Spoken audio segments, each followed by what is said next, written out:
Agustina Bassi, ¿cómo le va? Buenas tardes. Hola Dani, buenas tardes. Muy papal la veo. Muy papal, así es, sí, por los colores, ¿no? Pero acá con rojo. El rojo, sí. Cambia todo. A ver, muy papal.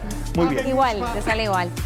Bueno, y el tema que vamos a tratar hoy, también vamos a tener la posibilidad de conversar con una especialista que tiene que ver con el vuelco que se produjo el día de ayer en Ruta 2, en San Borombón, donde 2 personas perdieron la vida y por lo menos 30 heridas tuvieron que ser asistidos. Hay una de estas heridas que continúa con un cuadro de gran gravedad y un audio que trascendió en las últimas horas, que es del chofer acompañante, del auxiliar al joven de 24 años que manejaba, donde le dice, ya detenido él a causa de este accidente o siniestro, donde le dice que el compañero se había quedado dormido y que habían estado rebotando entre los destinos, lo que quiere decir un poco en la jerga vial que habían salido sin descanso. Entonces, por estas horas, ya desde el Ministerio de Transporte, que está a cargo ahora de Mario Meoni, lo que se debate es nuevas resoluciones, sobre todo que apunten en primer lugar al tema del descanso de los choferes. Hoy en día los choferes pueden trabajan 8 horas, pudiendo extender su jornada hasta 12, y sí o sí tienen que tener un descanso de otras 12 horas. Es decir, pueden trabajar 12, pero tienen que descansar otras 12. ¿Y cómo se controla esto? Con un sistema de libretas. Ahora bien, lo que querrían hacer, pero todavía no es oficial desde el Ministerio de Transporte, es que este sistema de libretas, que puede ser fácilmente vulnerado, porque lamentablemente a la empresa por lo general les conviene que los trabajadores trabajen más y el trabajador también. El chofer también le conviene porque hace horas extras. Bueno, ahora se busca implementar un sistema, o se buscaría hasta que sea oficial esta información, un sistema donde la libreta de descanso se vuelva tecnológica, es decir, que no pueda ser vulnerada y que también pueda ser fiscalizada, digamos, de forma más fácil. Por estas horas el debate que se reaviva cada vez que... Claro, cada año. Cada año, porque estamos hablando que en los últimos 3 años hubo 16 vuelcos de micros de 2 pisos, dejando un saldo de 66 muertes. Es un tema que se viene hablando por lo menos fácil desde hace 10 años. En muchos países del mundo, y estamos hablando principalmente en muchos estados de Estados Unidos y muchos países de la Unión Europea, están completamente prohibidos este tipo de vehículos por la poca estabilidad que tienen, porque exigen una conducta. A ver, 3 cuestiones que tengan que ver. Que el conductor descanse y lo maneje correctamente, que no se exceda la velocidad permitida porque es muy inestable, y también que las vías, que los caminos sean seguros para ser transitados. Entonces, digamos, hay muchos factores que con un micro, y ahí está la tercera pata, con tan poca estabilidad, siempre es mucho más propicio que se produzcan este tipo de siniestros. Y además, para sumar la última información, y ya si querés nos vamos al piso, que tenemos una entrevistada que sabe mucho de esta materia, decirles que el 98% de los micros de larga distancia en nuestro país son micros de 2 pisos. Exacto, y para debatir de este tema... Si se quisiera avanzar en una legislación, bueno, habría que cambiar casi toda la flota de ómnibus, lo cual significaría un gasto muy grande, y seguramente este sea uno de los puntos por el cual se frena este cambio de legislación que ya lo exige la coyuntura. Sí, del cual venimos hablando todos los años prácticamente. Muy bien, y para seguir hablando, como bien decías, tenemos en nuestro living a Melina Dorsa, especialista en seguridad vial. Vamos juntos, Agus, a charlar con ella. ¿Qué tal? Buenas tardes. Hola, buenas tardes. ¿Cómo están? Mucho gusto. ¿Cómo Igualmente. estás? Encantada. Gracias por venir. No, por favor, un placer. Ay, lamentablemente, con este tema, ¿no? Que todos los años pasa lo mismo. Sí, nos reúne, todo el tiempo, nos reúne lamentablemente la tragedia, y hoy volvemos a analizar un siniestro que se repite en 4 años. Tuvimos 3 siniestros de estas características, donde intervino un vehículo de 2 pisos con un vuelco. Y lo que también se repite es que, digamos, que el siniestro no interviene otro vehículo, o sea, que el mismo vehículo o el mismo conductor es quien comete los errores y quien resulta, digamos, este tipo de tragedia, este siniestro, ¿no? Estos vuelcos. Ahora, la primera pregunta es, ¿son seguros los micros de 2 pisos? Bueno, claramente no. O sea, analizándolo técnicamente, el vehículo de 2 pisos es un vehículo que es muy esbelto y es muy alto, con lo cual el punto de gravedad aumenta, o sea, está más alto. Al estar más alto es más inestable. ¿Qué significa? Que ante un pequeño error del conductor de la vía, tengo muy poco margen de corregirlo. ¿Sí? Si cuando el conductor toma la curva con algún exceso de velocidad o con fatiga o porque la vía no está en condiciones, el vehículo es muy inestable, ya de por sí en su configuración, en su diseño. Hemos hecho pruebas que se realizaron en pruebas estáticas, pero no se han realizado pruebas dinámicas sobre el vehículo. O sea, como bien decían ustedes, el mundo está yendo a eliminar este tipo de vehículos. ¿Por qué nosotros hoy en Plaza todavía tenemos este tipo de vehículos en circulación? Bueno, debemos realmente poner cartas sobre la mesa, cámaras, empresarios, sindicatos, automotrices y sentarnos y realmente evaluar que este tipo de vehículos no tienen las condiciones necesarias para poder impedir un error. Melina, ¿cómo es el control, la fiscalización que sufren cada uno de los micros antes de salir a la ruta? ¿Siempre se los controla uno por uno y qué es lo que se chequea específicamente? Bueno, los controles son muchos controles, lo que se llama aleatorios, o sea, se hacen principalmente en las terminales Retiro, Mar del Plata.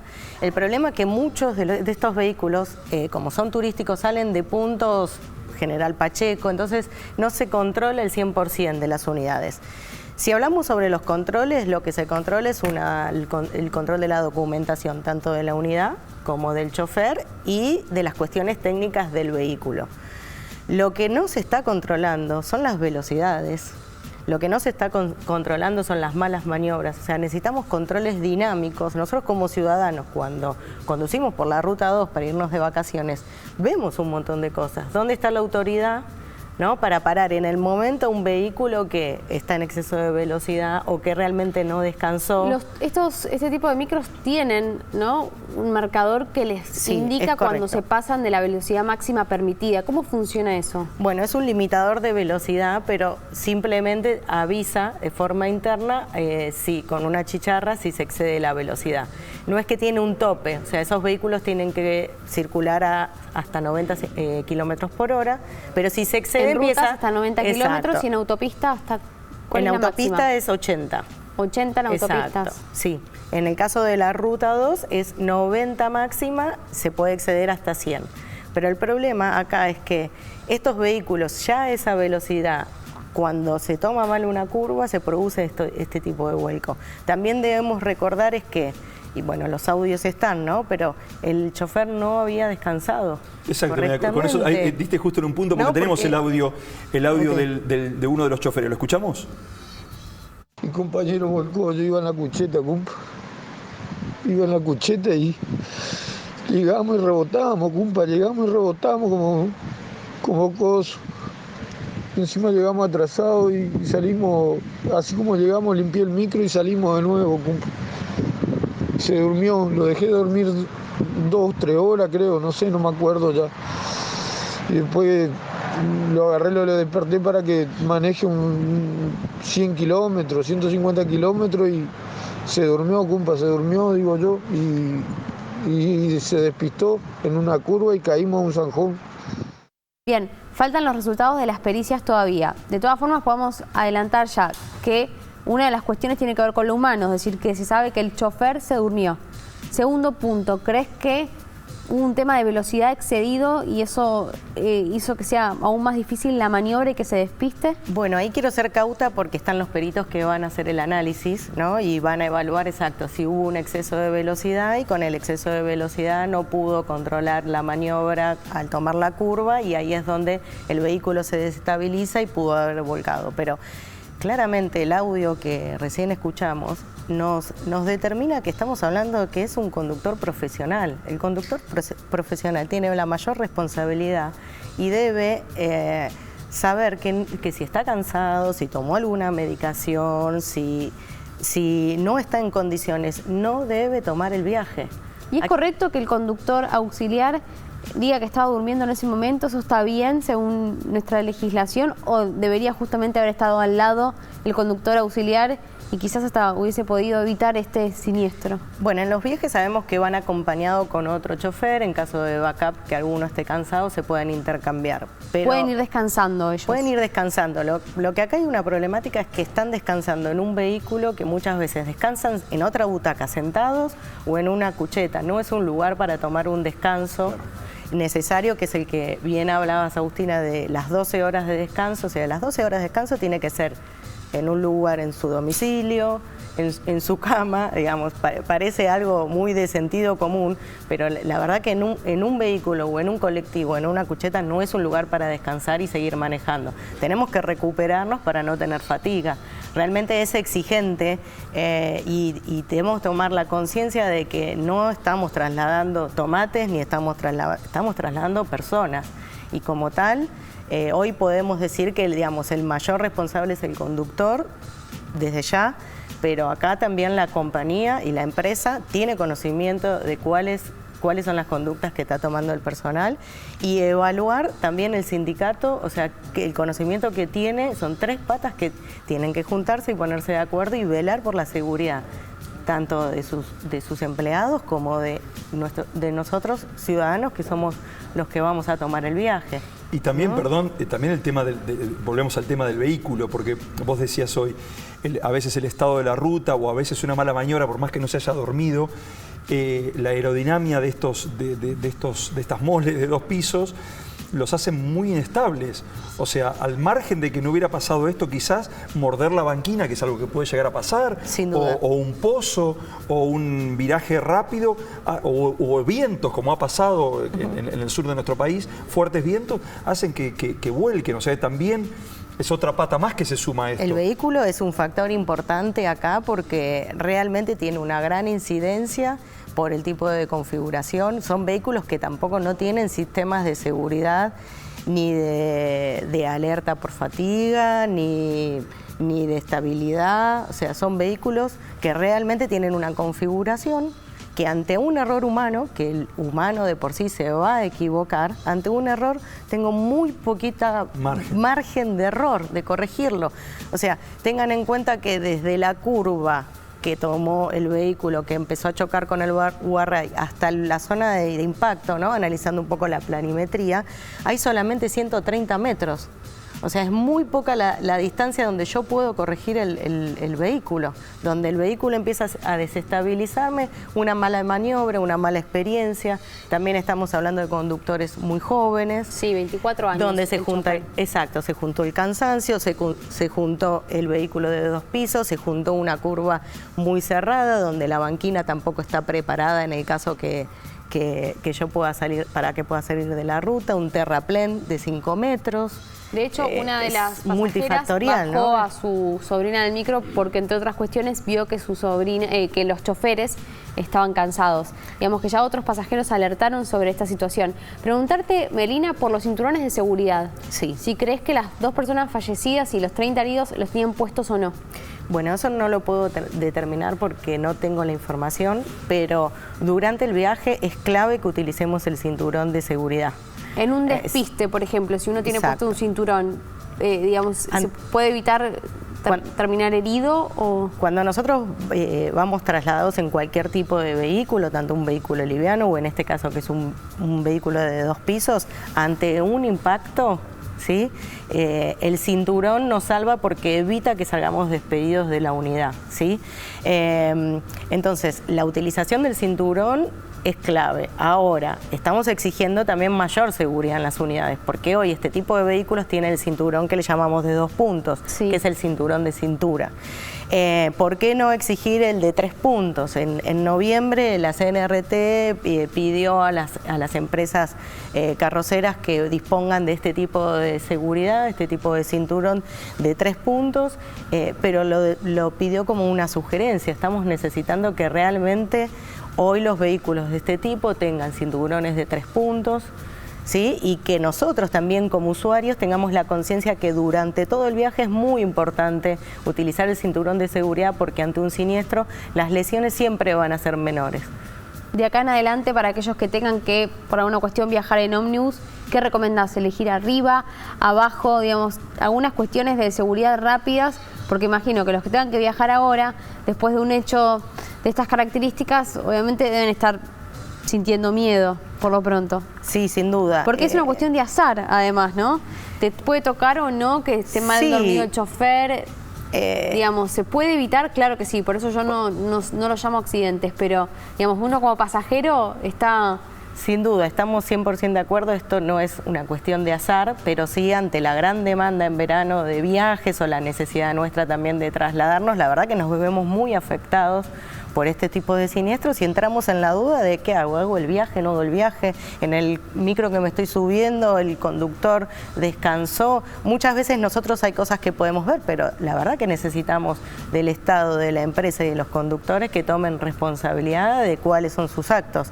Hay cosas que podemos controlar, claro, podemos verificar si la CNRT previo al viaje controló las horas de descanso del chofer, controló la documentación de la unidad. Si vemos que durante el viaje hay alguna irregularidad, recomendamos que se comuniquen con el 911, que lo comuniquen y que lo denuncien sin tener vergüenza de el colectivo va muy rápido, tengo miedo de decirle al conductor. Bueno, tratemos de denunciarnos, de sacarnos esa vergüenza de denunciarnos y si vemos algo que no está correcto, poder comunicarlo, ¿no? Para evitar. Pero sí necesitamos que el Estado sea el mayor responsable junto con las compañías y poder... perdón, en cuanto al asiento, ¿cambia elegir ir en el primer piso que en el segundo? Bueno, siempre lo que se recomienda es viajar en el piso de abajo, en el primer piso. Ya de por sí lo que vimos en los distintos vuelcos que cuando uno viaja arriba, las heridas son mayores hasta mortales, ¿no? Porque tenés menos posibilidad de sobrevivir. ¿Y por qué se recomienda eso? Seguimos teniendo una flota, uno de los pocos países del mundo que sigue teniendo flota tan grande de colectivos de 2 pisos. Bueno, ¿Cuándo se va a tomar la determinación? ¿Cómo se hace? Sin duda, o sea, ¿cuántas veces vamos a aprender que este tipo de vehículos no es un vehículo para transitar por nuestras rutas, ni a estas velocidades, ni para trasladar este tipo de gente? Lamentablemente la seguridad y lo económico no van de la mano. Acá claramente hay otros intereses que no están acompañando a un interés técnico y un interés que acompaña la seguridad de los ciudadanos, está acompañando un interés económico en el cual conviene que haya vehículos de doble piso para que poder vender más plazas y conviene que los conductores no descansen para que hagan más viajes, pero todo esto genera claramente muertes, o sea, no, como bien decía Daniel, ¿cuántas veces tenemos que ver este tipo de siniestros? Si se repite una vez, se repite 2 veces, ¿por qué en la tercera vez no nos sentamos y realmente evaluamos todo? ¿Qué está pasando con la emisión de las licencias de los conductores profesionales? O sea, nosotros hacemos capacitaciones para vehículos pesados. El 65% de los conductores de vehículos especiales, como ser transporte de cargas peligrosas o conductores, fue a sacar su registro con la foto y con la plata. Claro. Entonces, cuando la emisión de las licencias de conducir es laxo, el control es laxo, tenemos un problema en la configuración de los vehículos, tenemos un problema en las rutas, todo sale mal, alguno de esos sale mal, claramente algo va a pasar mal. No, entonces hay evidentemente que agradecer cuando llegas bien, porque son muchos factores, no es uno solo.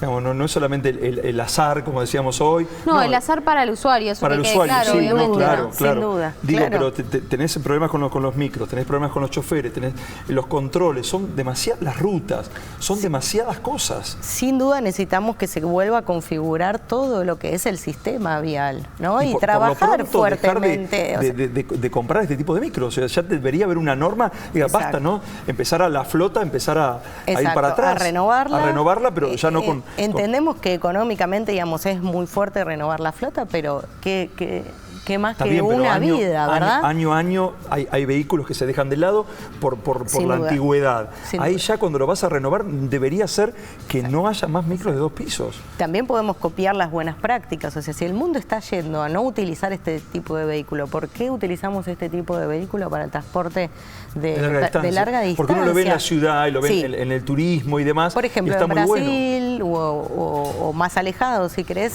se utilizan este tipo de vehículos de doble piso, pero son viajes que hacen interurbanos, pocos kilómetros, sí, acá en la ciudad en autopistas que están, turismo, están diseñadas especialmente para que cualquier pasear, problema, para lento. pasear, no hacer largas distancias. Nosotros la verdad que tenemos un país con una gran extensión y la verdad que es momento de poner sobre la mesa y evaluar que este tipo de vehículos no deben estar en plaza y hacer fuertemente un plan de capacitación para conductores profesionales y que realmente tomen conciencia del grado de responsabilidad que tienen y que si no están preparados para salir a la ruta, realmente puedan tomar esa decisión y no poner en riesgo tantas vidas, ¿no? Y sí, ya empieza inclusive a ser perjudicial para las propias compañías, porque esto no pasó con una compañía poco conocida o con poco tiempo en el mercado, sino con una primera compañía donde también la gente empieza a sentir que es peligroso viajar.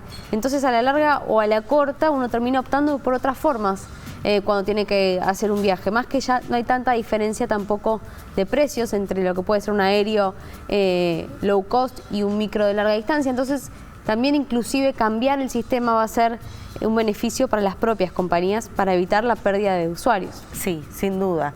Creo que bueno, la compañía en este caso también es solidariamente responsable con el siniestro, ¿no? Si bien hoy están apuntando todas las tintas a los dos conductores o al conductor en especial, el que estaba en ese momento bajo el volante, pero la compañía es solidariamente responsable. Ay, qué tema, ¿no? Muchísimas gracias, Melina. No, por favor, por a disposición, lo que necesiten. Muchísimas gracias. A ustedes. Permiso, chicas, porque